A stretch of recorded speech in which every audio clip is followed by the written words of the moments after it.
book with 4 people at a Christian conference, and you mention how each one has the potential of drifting into or drifting away from orthodoxy.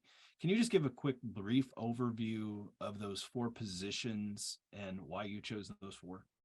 Yeah, it seemed like those were 4 common ways I see that people start to drift.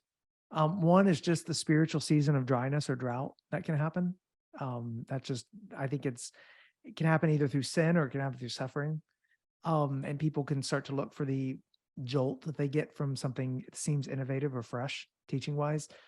So that's one way we drift. The other way is what way we've mentioned already in this podcast, is talking about how some people are just like, I just want whatever works. Just give me what's practical. I don't need to fool with theology. I don't need to really know theology, anything like that. That person can drift easily into a cult-like. It just would easily be taken in if people are doing the right things, it seems like, but are necessarily teaching something false, or can drift into just a pragmatic understanding of the Christian life, to where they start to see life as all about what they do rather than what Christ has done. So that's one way to drift. A third way, very popular today, I think, is just to always be unsettled and to be okay with being forever unsettled by some of the harder teachings of Christianity.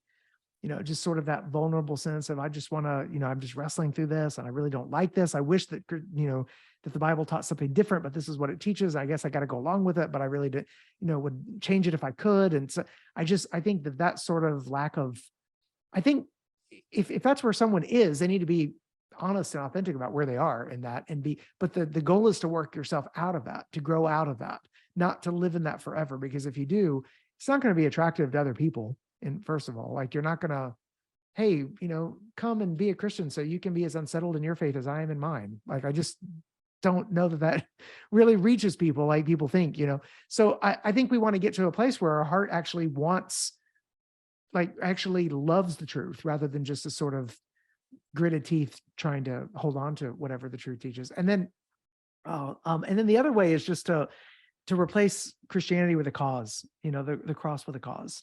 To be so involved in sort of the impact that Christianity is making on the world, that Christianity becomes instrumentalized, becomes an end. Instead of becoming the end in itself, becomes a means to an end.